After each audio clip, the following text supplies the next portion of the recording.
کسی نے سوال کیا تھا کہ حضور علیہ الصلوۃ والسلام کی بیٹی کا نکاح ابو لہب کے بیٹے کے ساتھ میں کیا گیا تھا، اور ہم کو یہ تعلیم ملتا ہے، یہ بتایا جاتا ہے، یہ سکھایا جاتا ہے کہ کافروں اور مشرکوں سے نکاح کرنا ناجائز و حرام ہے۔ لیکن حضور علیہ الصلوۃ والسلام کی دو بیٹیوں کا نکاح، حضرت رقیہ اور حضرت ام کلثوم رضی اللہ تعالی عنہما کا نکاح ابو لہب کے دو بیٹوں کے ساتھ میں کیا گیا تھا، عتبہ اور عتیبہ، اور ابھی تک رخصتی نہیں ہوئی تھی، نکاح ہو گیا تھا، رخصتی نہیں ہوئی تھی۔ پھر بعثت کے بعد حضور علیہ الصلوۃ والسلام نے لوگوں کو دین کی دعوت دینے کے لیے کوہ صفا پر چڑھ کر یا صباحاہو کی آواز بلند کی، لوگوں دوڑو، تو سارے لوگ دوڑتے ہوئے آئے، اکٹھا ہوئے، جمع ہوئے، گدڑ ہوئے۔ اس کے بعد میں ان لوگوں نے کہا کیا ہوا، کیا بات ہے، کس لیے ہمیں مدعو کیا ہے، کس لیے اکٹھا کیا ہے؟ تو حضور علیہ الصلوۃ والسلام نے فرمایا کہ اگر میں تم کو یہ کہوں کہ صبح و شام دشمن تم پر حملہ کرنے والا ہے، تو کیا اس بات کی تحقیق کرو گے، تم مانو گے، ایکسیپٹ کرو گے؟ تو ان لوگوں نے کہا بالکل مانیں گے، ایکسیپٹ کریں گے۔ تو حضور علیہ الصلوۃ والسلام نے فرمایا کہ قال فإنی نذیر لکم بین یدی عذاب شدید، تو میں تم کو سخت عذاب میں مبتلا کرنے والا ہوں، سخت عذاب سے ڈرانے والا ہوں۔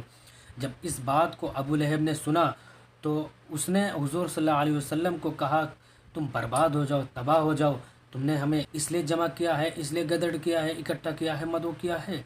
تو پھر سورہ لہب نازل ہوئی، اللہ تبارک و تعالیٰ نے جواب دیا ابو لہب کو، تبت یدا ابی لہب و تب، ابو لہب کے دونوں ہاتھ تباہ ہو جائیں، اور وہ تباہ ہو ہی گیا۔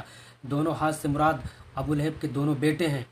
پھر جب اس آیت کو ابو لہب نے سنا تو اس نے کہا کہ اگر محمد صلی اللہ علیہ وسلم سچ بات کہہ رہے ہیں، ان کی بات سچی ہے، تو میں اپنی جان کے لیے اپنے دونوں بیٹوں کو اور اپنے مال کو وقف کر دوں گا، نظر کر دوں گا، فدیہ کر دوں گا، ہدیہ کر دوں گا۔ تو پھر اللہ تبارک و تعالیٰ نے پھر جواب دیا ما اغنا عنہ مالہ وما کسب، اس وقت کچھ کام نہ آیا اس کا مال اور نہ جو کمایا، تو اس وقت کچھ کام نہیں آئے گا۔ تم اگر فدیہ کر دو گے پھر بھی کام نہیں آئے گا اس وقت۔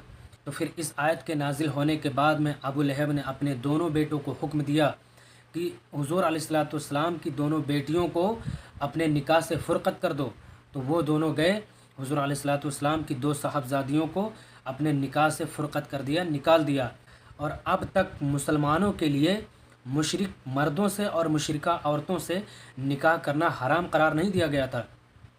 مدینہ شریف ہجرت کے بعد کافی دنوں کے بعد آیت نازل ہوئی وَلَا تَنكِحُوا الْمُشْرِكَاتِ حَتَّى يُؤْمِنَّ وَلَأَمَةٌ مُؤْمِنَةٌ خَيْرٌ مِّن مُّشْرِكَةٍ وَلَوْ أَعْجَبَتْكُمْ وَلَا تُنكِحُوا الْمُشْرِكِينَ حَتَّى يُؤْمِنُوا، اور شرک والی عورتوں سے نکاح نہ کرو جب تک مسلمان نہ ہو جائیں، اور بے شک مسلمان لونڈی مشرکہ سے اچھی ہے اگرچہ وہ تمہیں بھاتی ہو۔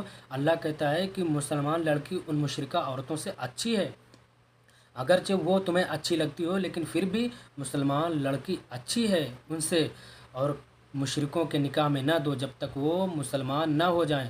تو اس سے پتہ چلا، اس آیت سے پتہ چلا کہ مسلمانوں کو مشرک مردوں سے یا مشرکہ عورتوں سے نکاح کرنے کی ممانعت ہجرت کے بعد میں آئی، اس سے پہلے ہوتے تھے۔ آیت نازل ہونے کے بعد میں حکم دیا گیا مسلمانوں کو کہ وہ نکاح نہ کریں۔ مشرکوں سے نکاح پہلے ہوتے تھے، کلام پاک کی آیت نازل ہونے کے بعد میں مشرکوں سے نکاح کرنا حرام قرار دیا گیا۔